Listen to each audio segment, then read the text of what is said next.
Hello, hello, hello. Hello, hello, hello, hello. Yan, yan. Okay. Tuloy po tayo mga kapatid. Gusto ng Diyos lahat ng mga tao'y mga ligtas. Ang purpose, upang tayo'y makaalam ng katotohanan. Tanong, saan ba tayo dapat maligtas? Para malaman natin yung katotohanan, saan tayo dapat maligtas? Kasi pagdating yan sa kaligtasan, yung mga pastor akala pag sinabing ligtas, doon sa buhay na walang hanggang kaagadan, punta. Mali po yun, mali. Merong kailangan tayong malaman para maligtas tayo. Ano yon? Pakinggan natin sa isang talata ng Gawa, Kapitulo 26, ang talatay 18. Ganito po ang ating mababasa. Ayan. Nababasa nyo? Kaya inilagay natin dyan, para yung binabasa ko, babasahin nyo rin. Ano? So ganon, hindi ko kayo maaaring mailigaw. Dahil yan talaga ang nakasulat sa Biblia. Hindi ko yan pwedeng baguhin. O, kaya yung nakasulat yan, yun po ang aking iparirinig sa inyo. Ayan. Anong sabi dyan? Upang idilat mo ang kanilang mga mata, upang sila'y mangagbalik sa ilaw mula sa kadiliman at mula sa kapangyarihan ni Satanas hanggang sa Diyos, upang sila'y magsitanggap ng kapatawaran ng mga kasalanan at ng mga mana sa kasamahan ng mga pinapaging banal sa pamamagitan ng pananampalataya sa akin. Ayan. Saan tayo ililigtas? Ang una pong pagliligtasan sa atin ng salita ng Diyos, yung kadiliman. Ang mundo po ngayon, napakadilim pagdating sa katuwiran ng Diyos. Walang alam ang tao. Kasi pagka yung salita ng Diyos ang gagawin, kaya nito. Maraming mga tao ayaw. Mabuti lang dito sa inyo, merong mga gusto, sa iba po, ayaw makinig. Kanina, ang audience ko sa kabila, isa lang. Naayayahan namin mga kapitbahay, ayaw. Meron niya kung gagawin. Ayaw. So, hindi siya maaalis sa kadiliman. Pagkaganyan, pag ayaw mong makinig ng salita ng Diyos, na siyang mag-aalis sa iyo sa kadiliman, kawawa ka. Bakit? Hindi madidilat ang iyong mata. Nakapikit ba kayo? Hindi po yung mata na yan ang sinasabi. Merong mata na ididilat, hindi yung mata ninyo na yan, kasi hindi naman kayo nakapikit. Aling mata ang ididilat ko sa inyo? Pakinggan natin sa isang talata ng Galacia o Efeso 1:18. Ng Efeso. Ayan, nababasa niyo po? Anong matang ididilat? Yan yung ating third eye. Third eye. Mata ng puso. Hindi mata ng ulo. Ang ididilat sa atin ng salita ng Diyos, mata ng puso. Yan. Yamang naliwanagan ang mga mata ng inyong puso upang maalaman ninyo kung ano ang pag-asa sa kanyang pagtawag, kung ano ang mga kayamanan ng kaluwalhatian ng kanyang pamana sa mga banal. Yan. Kaya ang ididilat po sa atin, para tayo po'y maligtas sa kadiliman, yung mata ng puso. Meron bang mata talaga ang puso? Parang mahirap paniwalaan, Meron bang bibigay na example? Merong isang pamilya, yung kanyang anak na dalaga, pinag-aral.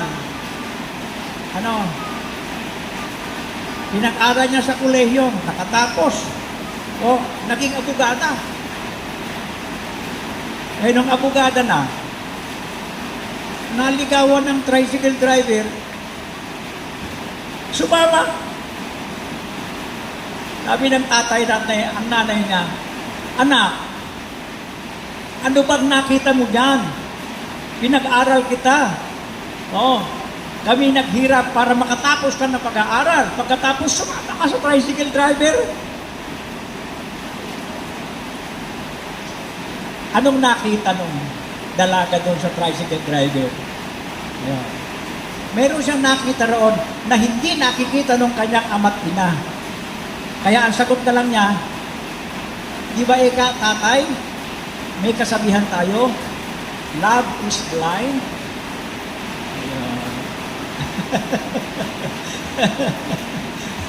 Kasi hindi nakikita nung kanyang mga magulang, yung nakita niya doon sa tricycle driver, kaya siya sumama. So, ibig sabihin, talagang may third eye. Ang ginamit nung danak na dalaga, yung mata ng kanyang puso. Oh, payag kayo doon sa ganon. Meron bang nangyayaring ganyan? Meron nangyayaring ganyan eh. Diba? Oh. Kaya, dito po sa ating pag-aaral, gusto namin itilat yung inyong mga mata. Ang layunin, ibalik mo doon sa 26-18. Ayun. Upang idilat mo ang kanilang mga mata, upang sila'y magagbalik sa ilaw mula sa kadiliman at mula sa kapangyarihan ni Satanas hanggang sa Diyos. Yung palang nasa diliman, nasa kapangyarihan pala ni Satanas yun. Payag kayo na ang tao ay nasa kapangyarihan ni Satanas ngayon. Oh, si nanay, hindi daw siya payag. dapat naman talaga huwag tayong pumayag eh. Bakit? Eh kasi, maaaring hindi ka naman talaga pwede kasi si Satanas, kaya ka lang niya mapuposes, mabibiha. Kung hindi ka tumututol sa kanya. Pero pag tumututol ka sa kanya, tatakas siya sa iyo. Paano ka tututol dito kay Satanas? Paano? Ito po, para kayo makatutol. Ang sabi sa 4:7 ng Santiago.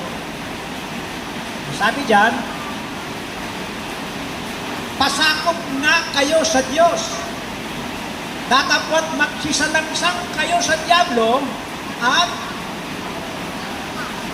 tatakas siya sa inyo. Nasaan ang Diablo? Nasaan ang Diablo? Ang Diablo po, nasa tao. Nasa tao ang Diablo. Saan sa tao nandoon ang Diablo? Saan? Saan sa tao? Naroon siya.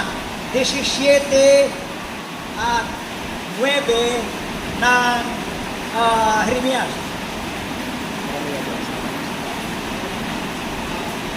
Ang puso ay magdaraya ng higit kaysa lahat na bagay. At itoong masama. Sabi po ng Biblia, ang pinakamasamang bahagi ng ating mga pagkatao ay ang puso. Yun ang itinuturo niya. Bakit? Kasi yun ang sinasakop ng Diablo. Nandun siya. Tumitira siya sa puso ng tao. Kaya ang tao sumasama pagka siya ang nakatira doon. Kaya ang sabi ng Biblia, pasakop kayo sa Diyos. Magsisalangsang kayo sa Diablo at tatakas siya sa inyo. Anong ibig sabihin? Nasa atin ang Diablo. Saan sa atin nandoon ang Diablo? Nasa puso ng tao. Yan. Yun po mga kapatid, ang kailangan natin maintindihan. Kaya kailangan po natin ang salita ng Diyos para po tayo ay makarating doon sa iniuuper niyang buhay na walang hanggan. Siya ang mag-ibig. Lahat ng mga tao ay makarating sa buhay na walang hanggan. Papaano? paano tayo makakarating sa buhay na walang hanggan? Pakinggan natin sa isang talata ng Santiago 1:21. Ganito po ang nakasulat. Kaya, ihiwalay ninyo ang lahat na karumihan at ang pag-apaw ng kasamaan at tanggapin ninyo na may kaamuan ang salitang itinanim na makapangyarihang makapagliligtas ng inyong mga kaluluwa. Paano po tayo maliligtas? Tatanggapin po natin yung salita na itatanim sa atin. No? Yung salitang itatanim, yan po ang makapangyarihang makapagliligtas ng ating mga kaluluwa. Kaya kailangan po talaga nating makinig ng salita ng Diyos para maabot natin yung gusto ng Diyos na ating matutunan. Tanggapin ninyo na may kaamuan ang salitang itinanim na makapangyarihang makapagliligtas ng inyong mga kaluluwa.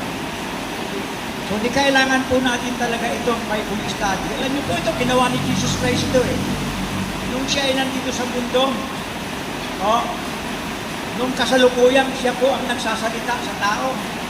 Pakinggan natin doon sa isang talata na Lucas, Kapitulo 8, versikulo 1 hanggang 2. Meron pong ganitong nakasulat. Pakinggan natin mga kapatid. Sabi ng Biblia, at nangyari, pagkatapos ng kaunting panahon, na siya naglalakad sa mga bayan at mga nayon, na ipinangangaral at pinadala ang mabubuting salita o ang mabubuting balita ng kaharian ng Diyos. At kasama niya ang 12. Ito po noong ang ating Panginoong Jesucristo, pinangangaral itong Ebanghelyo, kasama niya yung 12 apostol. Wala pa si Pablo doon, saka si Bernabe, yung 12 anak. Yun. Pagkatapos, 2. At ang ilang babae na pinagaling sa masasamang espiritu at sa pangasakit, si Maria na tinatawag na Magdalena, na sa kanya'y 7 demonyo ang nagsilabas. So sa panahon po ng ating Panginoong Jesucristo, ipinangaral din po ito. Sa mga bayan at sa mga nayon na dinadala sa kanila yung mabubuting balita, kasama niya yung 12 apostol at saka yung mga babaeng masipag sa kabanalan. Isa doon si Maria Magdalena na 7 demonyo anika ang lumabas sa kanya. Sa makatuwid, ito pong pag-aaral na ito mula doon sa pagkakatawang tao ng ating Panginoon sa Kristo hanggang ngayon.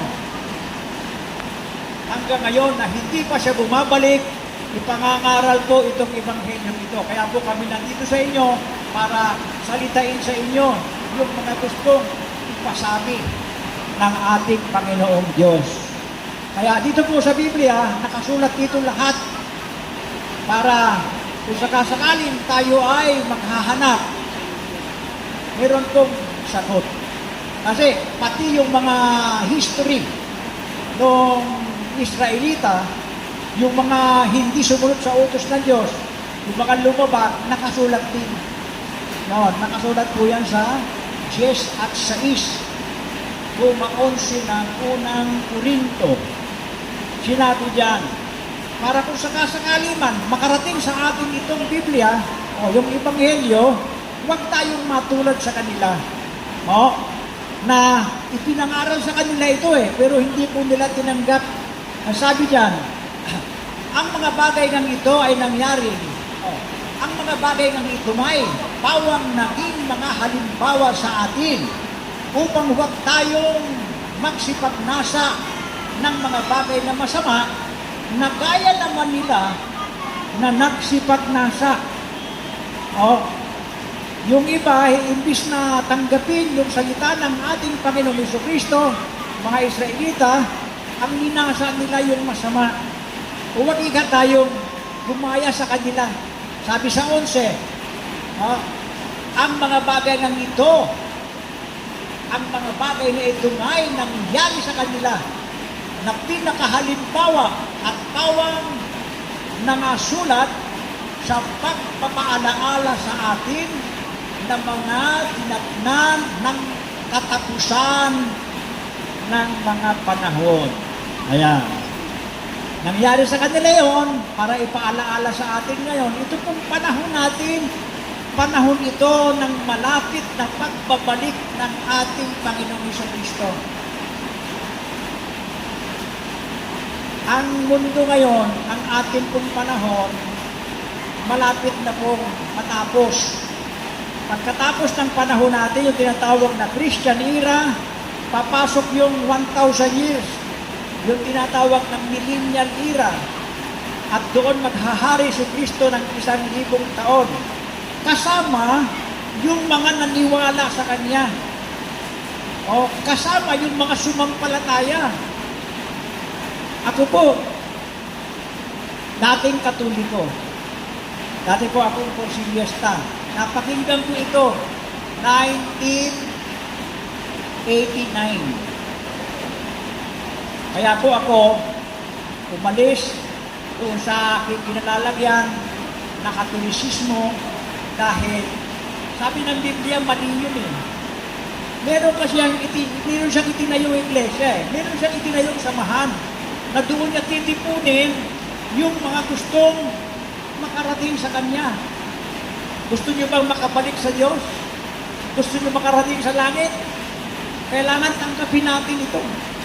Huwag tayong tumula dito sa mga ito. Yan. Kaya nagbigay siya ng mga halimbawa eh. Ang mga bagay na ito ngay nangyari sa kanila na pinakahalimbawa at pawang nangasulat sa pagpaalaala sa atin na mga dinatnan ng katapusan ng mga panahon. Tayo po, nasa katapusan na tayo ng panahon. Nabasa natin kanina, doon sa 28:20, turo ninyo sa kanila na kanilang ganapin ang lahat ng mga bagay na iniutos ko sa inyo. At narito, ako'y sumasa inyong palagi hanggang sa katapusan ng panahon. Kailan matatapos? Yung panahon, pag ito po ay naipangaral na sa lahat ng mga bansa, ang kasunod niyan wakas. Wakas ng Kristyanismo.